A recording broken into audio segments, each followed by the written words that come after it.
você tem comunidades humanas que vivem em áreas de relativo isolamento e que não querem ter contato com a nossa sociedade, com outras comunidades humanas, inclusive porque ao longo da história certamente viram outros dos seus serem dizimados, atacados, né, violentados.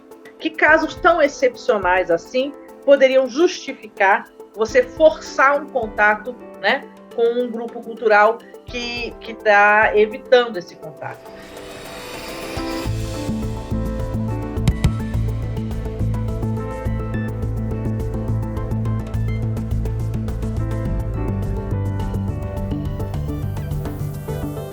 Olá, eu sou a Tatiane Matheus e este é mais um episódio do Clima Sem Fake, programa de entrevistas do Instituto Climainfo. Hoje o tema é demarcação de terras indígenas. E o que é PL 490? Quem vai tirar as nossas dúvidas é a assessora de Política e Direito Ambiental do Instituto Socioambiental, Adriana Ramos. Oi, Adriana, muito obrigada por ter aceitado o nosso convite. Oi, Tatiane, obrigada pela oportunidade também de estar com vocês. Primeiramente, o que se trata esse projeto 490? O que está acontecendo? O projeto de lei 490 ele é um projeto antigo, ele foi apresentado, se não me engano, em 2007 ou 2009, pelo deputado Homero Pereira, que até já faleceu, e ele era um projeto que tinha só um artigo, ele transformava o procedimento de reconhecimento de terras indígenas num procedimento que tinha que ser feito por lei.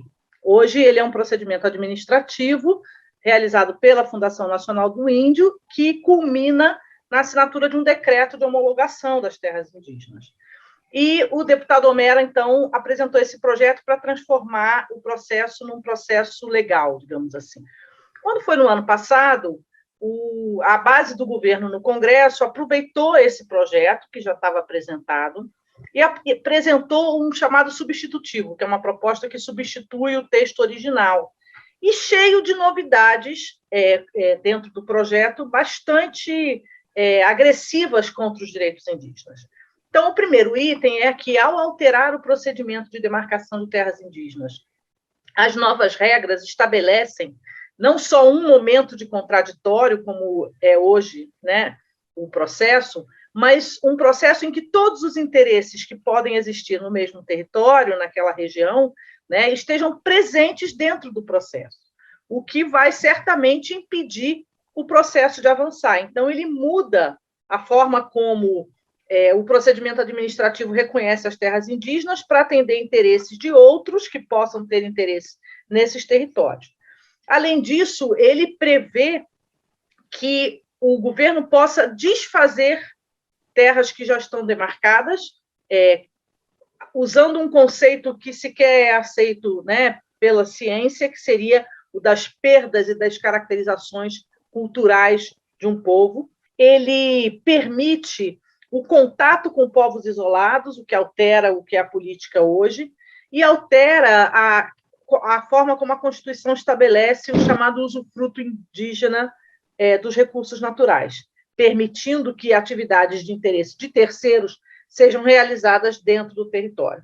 Então, vários desses dispositivos do projeto de lei 490, nessa formato que ele está apresentado agora, são, inclusive, inconstitucionais, eles não poderiam ser alterados por projeto de lei.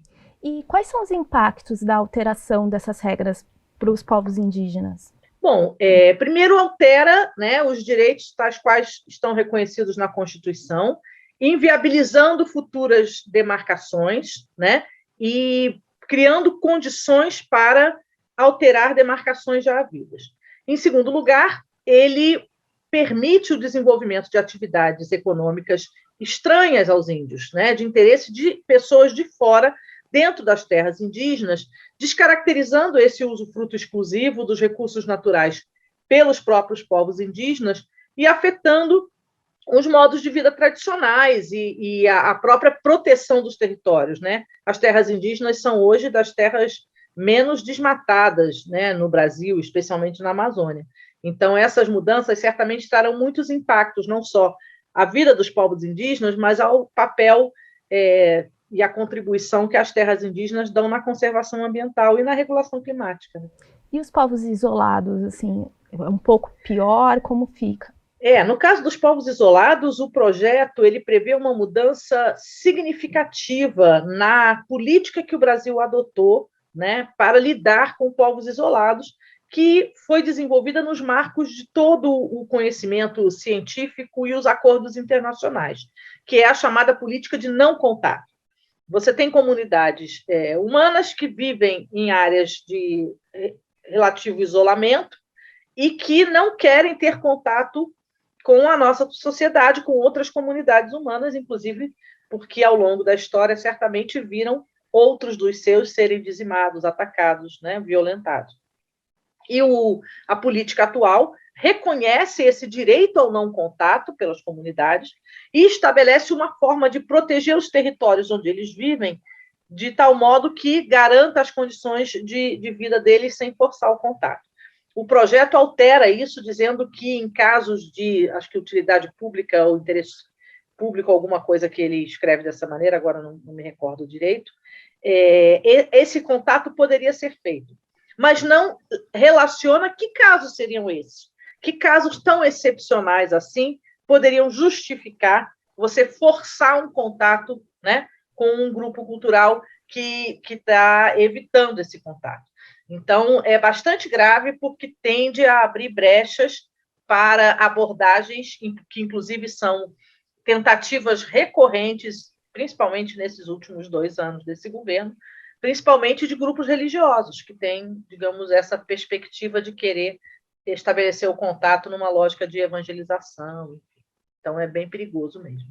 E essa lei, também existe outros projetos de lei, como a Lei Geral do Licenciamento Ambiental, que acaba também trazendo alguns problemas para o Brasil, como uma possível entrada no OSD, Organização para a Cooperação e Desenvolvimento? Sim, sem dúvida nenhuma. A OCDE é muito, como é que se diz?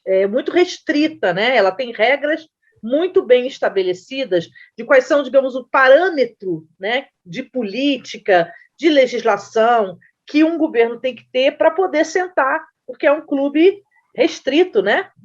O clube dos países mais desenvolvidos, então você precisa demonstrar esse desenvolvimento. E a OCDE, quando fez, inclusive, a avaliação do Brasil, especialmente no que diz respeito à questão ambiental e aos direitos dos povos indígenas, já apontou mais de 30 quesitos nos quais o Brasil precisava melhorar para poder entrar na OCDE. O que está acontecendo agora é que, com essa legislação, o Brasil dá para trás em vários quesitos. Então, certamente, nós vamos ficar mais distantes da entrada na organização se permitirmos que essas legislações fossem aprovadas. A proposta de lei geral do licenciamento, ela também afeta as terras indígenas, porque também trabalha com uma tentativa que o governo vem fazendo, que é dizer o seguinte, olha, só é terra indígena mesmo as terras que estão já homologadas, que é o último estágio do processo de reconhecimento, né? Ocorre que a Constituição, ao estabelecer o direito dos povos indígenas, ele já reconhece a terra como indígena. O procedimento de demarcação é um mero ato administrativo de formalização daquilo, né? Ele não é o procedimento que vai dizer se os indígenas têm direito ou não. Então, a terra indígena já é terra indígena mesmo antes do procedimento demarcatório e, principalmente, depois que ela já tem as primeiras etapas do processo, relatório de identificação, tudo isso publicado em diário oficial, tendo passado por direito ao contraditório daqueles que, né, que tinham outros interesses ali. Portanto, não faz o menor sentido restringir, né, por exemplo, as avaliações de impacto ambiental a terras indígenas só homologadas. Isso deixa de fora das avaliações de impacto ambiental quase a maioria das outras terras indígenas. Então, esse é um ponto, por exemplo, em que a OCDE é muito exigente nessas questões de aplicação da lei de licenciamento ambiental, e o Brasil se expõe muito, né, ao propor uma mudança dessa magnitude e flagrantemente contrária aos direitos dos povos indígenas. Eu acho que é fundamental destacar a importância das terras indígenas, né, para o Brasil como um todo e para o mundo, principalmente nessa perspectiva das mudanças climáticas, motivo pelo qual, para além do interesse dos próprios povos indígenas em defender os seus direitos, deveria ser interesse de toda a sociedade brasileira que os direitos dos povos indígenas sejam resguardados, né? E não é por outro motivo que a gente tem um interesse internacional nessa questão e que os olhos do mundo se voltam para o Brasil para ver como é que o Brasil está tratando, né, os seus povos indígenas. Então, acredito que é um tema de interesse de todos e é muito bom poder falar disso aqui. Adriana, muito obrigada pela sua disposição e pela entrevista. Obrigada a você, Tatiane. É um prazer estar aqui no Clima Sem Fake.